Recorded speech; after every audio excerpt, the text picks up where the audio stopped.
2024 has been a pretty fantastic year for cozy gamers, especially in the last couple of months.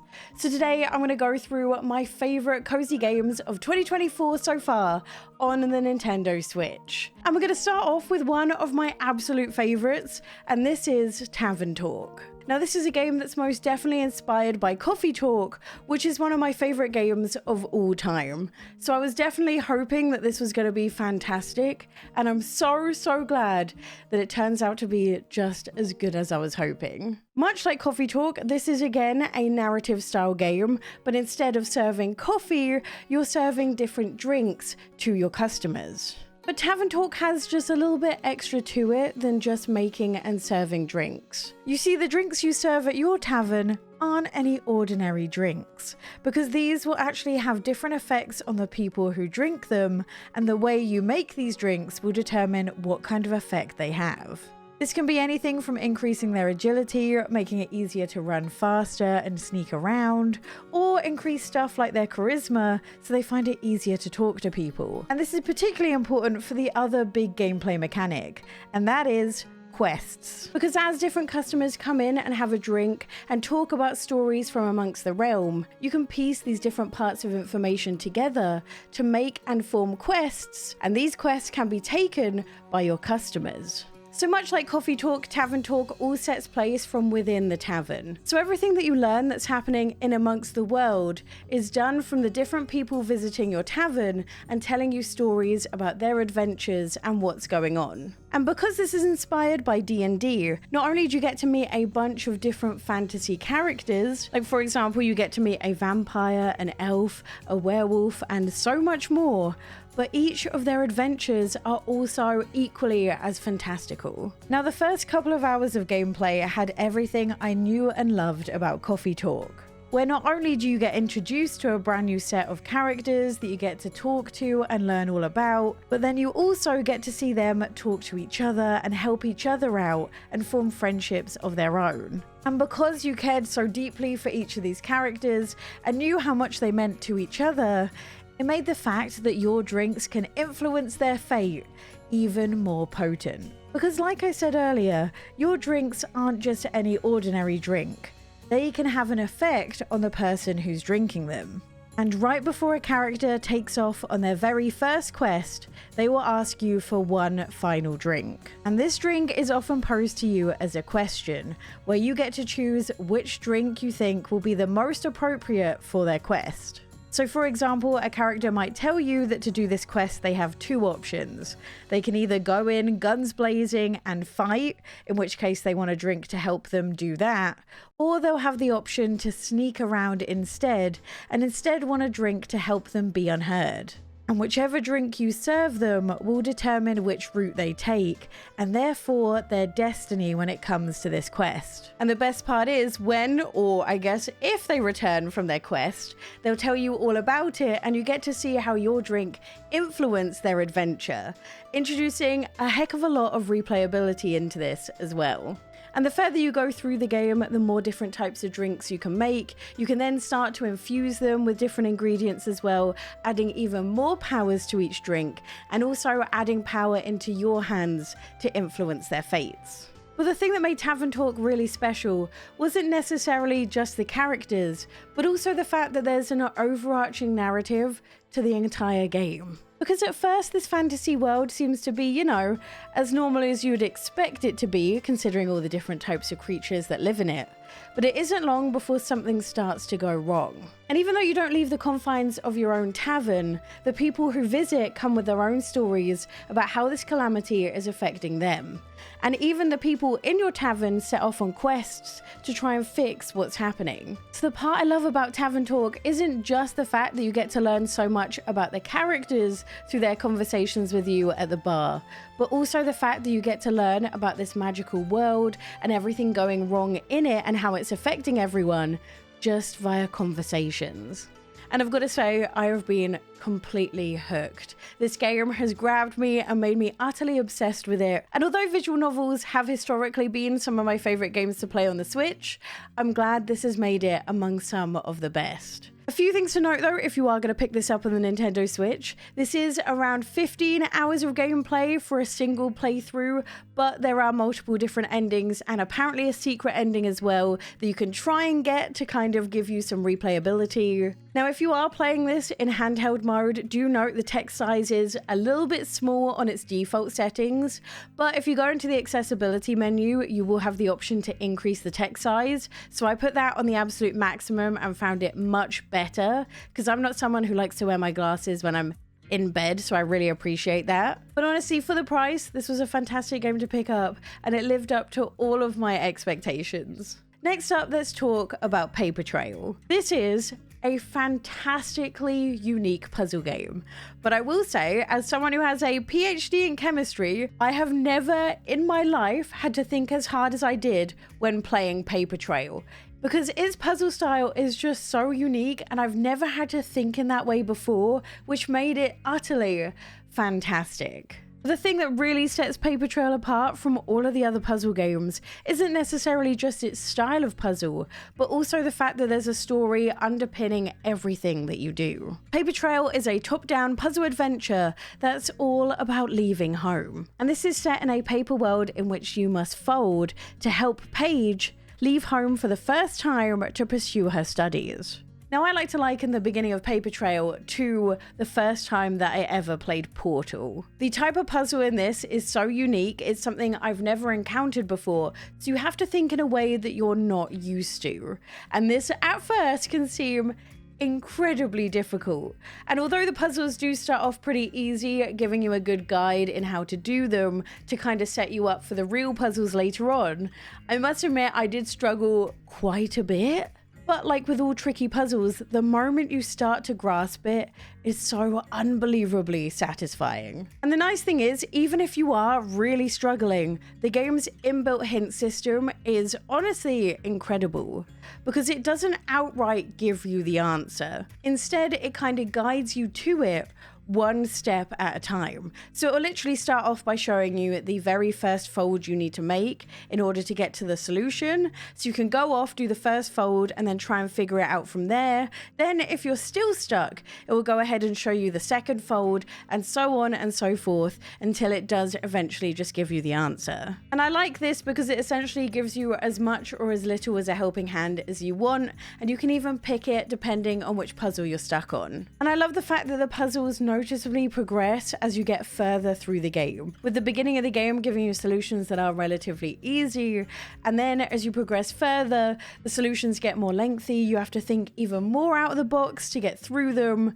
and honestly the ramp up in difficulty was just set at the perfect pace. But not only are the puzzles really well thought out and a lot of fun, the world is just also absolutely gorgeous. There's so many different biomes and areas that you go and get to explore, and the writing is also wonderful. You have these mix of cutscenes that are done like reading a book, but also the ability to talk to different characters that you come across as well. And all in all, this has just been a wonderful experience. I'm so glad this is not frustrating to play on the Switch. Even in docked mode, I had an okay time with the controller, although you can use the touchscreen if you really want to in handheld, which makes things even easier for the folding of the pages.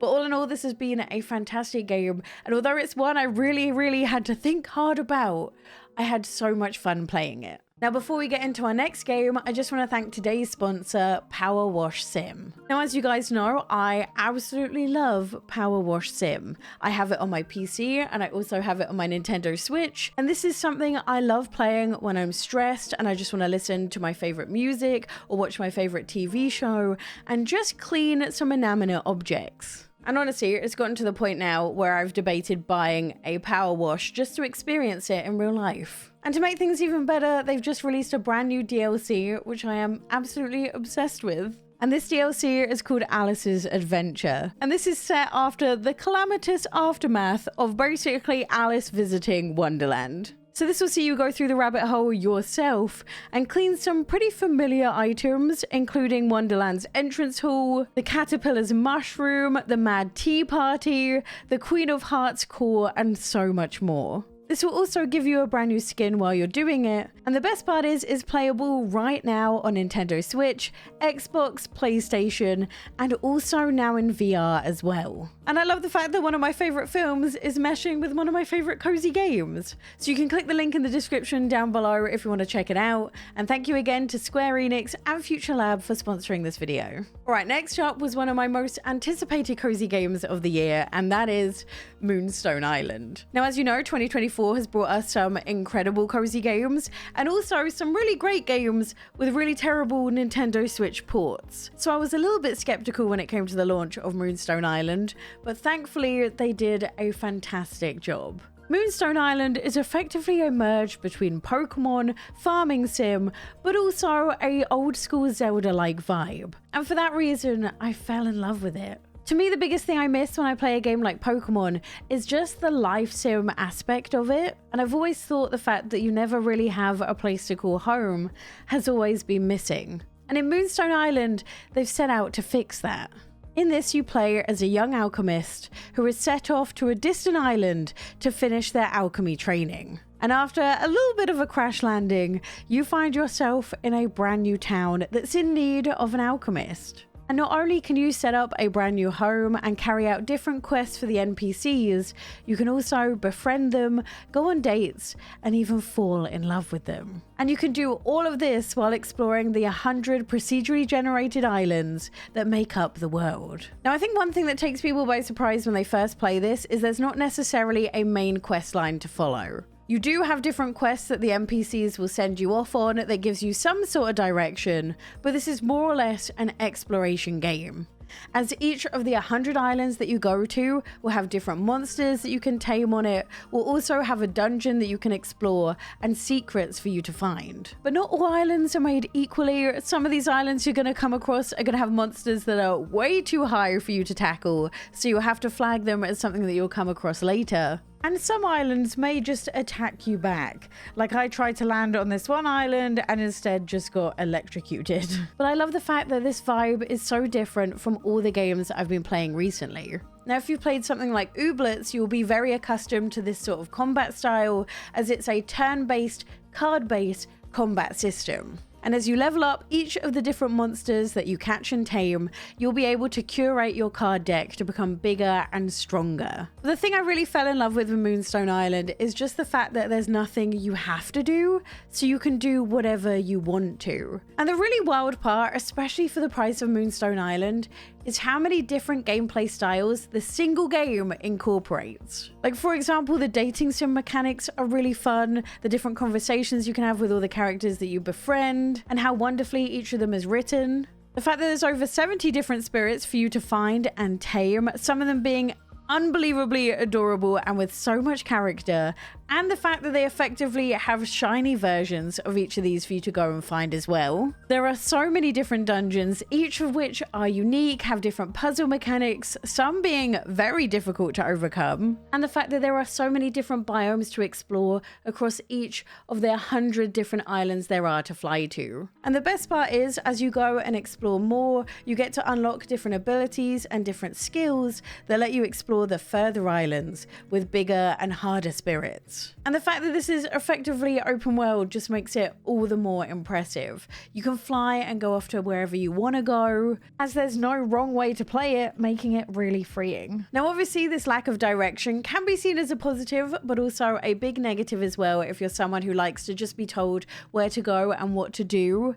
I also very much benefited from the fact that I played this for the first time on stream and had a lot of people giving me advice that I think maybe ought to have been in the game, as it was really useful. So it's definitely a game which will benefit from you either watching a tips and tricks video or having the wiki up and open if you ever get stuck. But considering its price, I am beyond impressed of how this runs. There are some bugs on the Nintendo Switch, but they've been doing regular updates. And if you bought the deluxe edition of this on the Switch, then you get not only all of the DLC that's in the game, which is for the most part cosmetic, but also all future DLC as well included in this price, which is pretty cool. And honestly, this is probably a front runner of being one of my favorite cozy games of the entire year, and might even have made it in my top 10 cozy games list, but for that one, we'll have to see. Next up is Stitch. Now, this is a completely different vibe to all of the previous games, and this is one of those games that I like to play best when I'm sat down watching my favorite TV show, my favorite film, or watching some YouTube videos, and just want something to kind of do with my hands. And this is kind of a mix between cross-stitching, but also Sudoku, which I know sounds like a really odd mix. However, it just works. Also, just a note, this is Stitch with a full stop after it. If you don't put the full stop in, it won't appear on the Nintendo eShop. So if you're struggling to find it, that might be why. Basically, the game just gives you a set area that has different colors on it and different numbers as well. And the numbers tell you how many of the squares on the grid needs to be filled with that color. The interesting part comes in the fact that there is a number of different ways you can do this, which means you kind of need to think about it and figure out where each of these blocks go to make up the overarching picture and make it work. And you can either play this with a controller, or probably the best and easiest way is to just have it undocked and use the touchscreen. And also, yes, you can also get this game on mobile as well if that interests you, or tablet. But the best part about this is just how many different levels there are to play, with varying difficulties and sizes to fit into whatever time you have to play the game. And they describe this as being easy to learn but hard to master, which is definitely something I can attest to. At one point I was playing all the easy levels and I was like, I'm a master at this. I'm so good. Like, this game is just easy and simple. So I decided to play one difficulty up and got humbled really, really fast. On top of picking your difficulty level and your size, there's also weekly hoops that you can play if you end up finishing everything, a free stitch mode that essentially allows you to pick your favorite pattern and color and just kind of stitch forever. There's also challenges you can pick up and do if you want to feel really up for it, and DLCs to buy to add even more to it as well. It's kind of like a little to the left when you never really finish it, so you can kind of pick it up and give it a go and try new puzzles whenever you're able to. And although I didn't think this was a game I'd become obsessed with, it's fitted so nicely into like my daily gaming routine. It's been a really fun game to just pick up every now and again, especially when I'm feeling stressed. So honestly, this really caught me by surprise as to how much I liked it. The next game you're going to have to hear me out on, okay?